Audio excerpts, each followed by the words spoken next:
এক লোক মাগরিবের নামাজের আগে তার বন্ধুর জন্য দোয়া করতেছে, আল্লাহ আমার বন্ধুকে তুমি একটা সুন্দরী, রূপবতী, গুণবতী, নেককার, মুতিয়া, কানেতা, জামিলা, রায়া একজন রূপবতী নেককার স্ত্রী দাও আল্লাহ। কতদিন ধরে তার বিয়েটা ঝুলে আছে, আল্লাহ তুমি ব্যবস্থা করে দাও, সুন্দরী, নেককার, আল্লাহওয়ালা।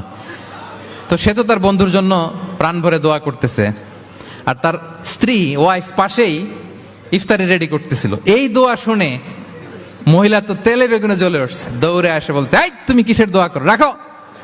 সে বেচারা মোনাজাতের মধ্যে তো ভরকে গেছে, ভয়ে বলে কি হইলো, আমি তো দোয়া করতেছি আমার বন্ধুর জন্য। তো মহিলা বলে, তুমি কি মনে করছো আমি হাদিসটা জানি না? অন্যের জন্য কোনো ভালো দোয়া করলে আগে যেটা নিজের জন্য কবুল হয়, তুমি মনে করছো আমি জানি না? তুমি ভাবছো হাদিস শুধু তুমি একা জানো, আমি জানি না? না, কি সব দোয়া করো এগুলা? আল্লাহু আকবার, আল্লাহ রহম করুক। প্রিয় ভাইরা, এটা বলার উদ্দেশ্য হচ্ছে আপনি ভালো কিছু অন্যের জন্য চাইলে আল্লাহ তাআলা এটা নিজের জন্য কবুল করে নেয়।